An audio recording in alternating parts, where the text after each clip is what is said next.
Welcome to Mullas കുജീന. ഞാനിന്നിവിടെ വളരെ tasty ആയിട്ടുള്ള ഒരു സ്വീറ്റ്സിൻ്റെ പ്രിപ്പറേഷനുമായിട്ടാണ് വന്നിരിക്കുന്നത്. നമുക്കിനി ഇത് എങ്ങനെയാണ് ഉണ്ടാക്കുന്നതെന്ന് ഒന്ന് നോക്കാം. ഈ സ്വീറ്റ്സ് ഉണ്ടാക്കുന്നതിലേക്കായി ഞാനിവിടെ 1.5 കപ്പ് അണ്ടിപ്പരിപ്പാണ് എടുത്തിരിക്കുന്നത്. ഈ അണ്ടിപ്പരിപ്പ് നമുക്ക് ഒരു മിക്സിയുടെ ജാറിലേക്ക് ഇട്ട് കൊടുക്കാം. ശേഷം നമുക്ക് ഇത് നന്നായി പൊടിച്ചെടുക്കാം. നമ്മൾ പൊടിച്ചെടുത്ത അണ്ടിപ്പരിപ്പിലേക്ക് 1/2 കപ്പ് വെള്ളം ഒഴിച്ച് നല്ല പേസ്റ്റ് പോലെ അരച്ചെടുക്കാം. ഒട്ടും തരിയില്ലാതെ തന്നെ ഇത് അരച്ചെടുക്കുക. ഇവിടെ ഞാനിപ്പോൾ ഈ അണ്ടിപ്പരിപ്പ് നന്നായി അരച്ചെടുത്തിട്ടുണ്ട്. ഇനി നമുക്ക് ഈ സ്വീറ്റ്സ് ഉണ്ടാക്കുന്നതിലേക്ക് കടക്കാം.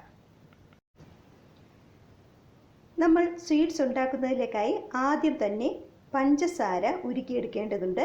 അതിലേക്കായി ഞാനിവിടെ ഒരു 3/4 കപ്പ് പഞ്ചസാരയാണ് എടുത്തിരിക്കുന്നത്. പഞ്ചസാര ഉരുക്കുന്നതിലേക്കായി 1/2 കപ്പ് പച്ചവെള്ളം എടുത്തിട്ടുണ്ട്. ഇനി നമുക്ക് ഒരു മീഡിയം ഫ്ലെയിമിൽ ഈ പഞ്ചസാര നന്നായി ഉരുക്കി ഒരു നൂൽ പരുവം വരെ ആക്കേണ്ടതുണ്ട്. ഇവിടെ ഇപ്പോൾ നമ്മുടെ പഞ്ചസാര അലിഞ്ഞു നല്ല കുറുകി വരുന്നുണ്ട്. പഞ്ചസാര കുറുകി വരുമ്പോൾ ശ്രദ്ധിക്കുക, തീ എപ്പോഴും നമ്മുടെ കൺട്രോളിലായിരിക്കണം. തീ കൂടിപ്പോയാൽ ഇത് പെട്ടെന്ന് കട്ടിയായി പോകാൻ സാധ്യതയുണ്ട്. ഇവിടെ ഇപ്പോൾ നമ്മുടെ പഞ്ചസാര പാനി ഒരു നൂൽ പരുവം ആയിട്ടുണ്ട്. ഈ ഒരു പരുവമായി കഴിഞ്ഞാൽ നമുക്കിതിലേക്ക് അരച്ചു വച്ചിരിക്കുന്ന അണ്ടിപ്പരിപ്പിൻ്റെ പേസ്റ്റ് ചേർത്ത് കൊടുക്കാം.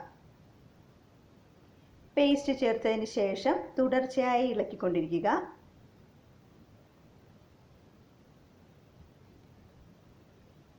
ഇത് നന്നായി ഇളക്കി കട്ടയില്ലാതെ കുറുക്കിയെടുക്കുക.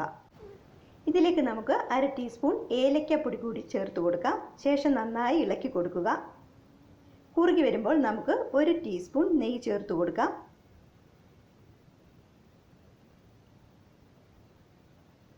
നെയ്യ് ചേർത്തതിന് ശേഷവും തുടർച്ചയായി ഇളക്കിക്കൊണ്ടിരിക്കുക.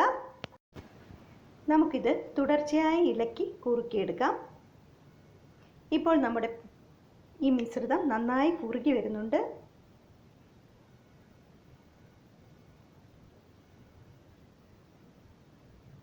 കുറുകി നല്ല കട്ടിയായിട്ട് വരണം.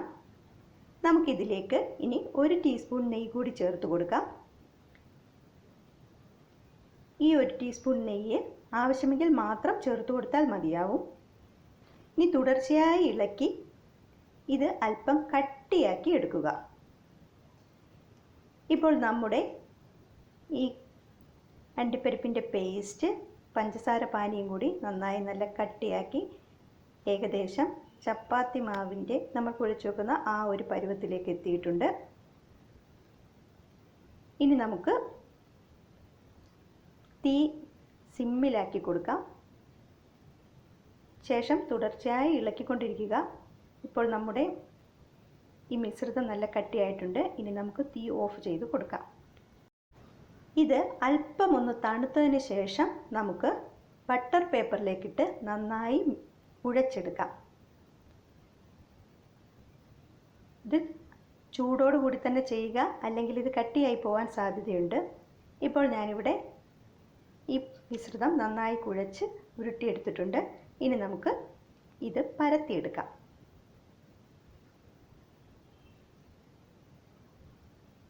കനം കുറച്ച് പരത്തിയെടുക്കുക. ഇനി നമുക്ക് ഇത് നമ്മുടെ ഇഷ്ടത്തിന് ഷേപ്പ് ചെയ്തെടുക്കാവുന്നതാണ്. നമ്മളിത് കുഴയ്ക്കുന്നതും പരത്തുന്നതും ഷേപ്പ് ചെയ്യുന്നതുമെല്ലാം അല്പം ചൂടുള്ളപ്പോൾ തന്നെ ചെയ്യുക. തണുത്തു കഴിഞ്ഞിട്ടാണെങ്കിൽ നമുക്കിത് ഷേപ്പ് ചെയ്യാനൊക്കെ ബുദ്ധിമുട്ടാവും.